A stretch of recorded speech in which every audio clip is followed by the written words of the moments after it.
আসসালামু আলাইকুম গাইস। এই যে দেখেন আবার চলে আসলাম আজকে হারদর বিলে। আম এই যে দেখেন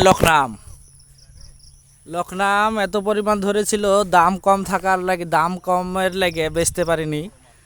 গাছে গাছে পাইকে পেকে আছে, কি অবস্থা, অর্ধেক ফুরাই গেছে।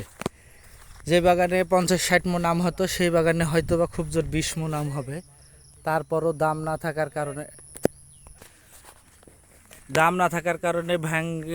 আড়তে চাহিদা না থাকার কারণে সব আমগুলো ঝরে পড়ে গেছে। খোলা বাতাসে বড় বড় পুকুরের ধারে আম, সেই কারণে আরো বেশি পেকে গেছে। আমের কালার গেলে সুন্দর ঝকঝকে আছে, কিন্তু দাম নাই। এবার আম কিনে জীবনে এমন ঠগা ঠুকলাম যে ঠগার যে পোষানো যাবে না। খান খান আম খান। আমের কালার এই যে লখনা আমের কালার, যারা ডায়াবেটিসের রোগী তারা এই লখনা আম খুব পছন্দ করে। হ্যাঁ, এই যে একটা ডায়াবেটিসের রোগী শুকা যাইছে, আম খাইতে পারছে না, ভয়ে আম খাচ্ছে না। এই যে দেখেন আমগুলো সব পড়ে কি অবস্থা, একবারে বাগান ফাঁকা হয়ে গেছে। ক্যাশ টাকা অর্ধেক টাকা শেষ হয়ে যাবে, এত অবস্থা ক্যাশ সব নীল। তাই ধন্যবাদ সবাইকে।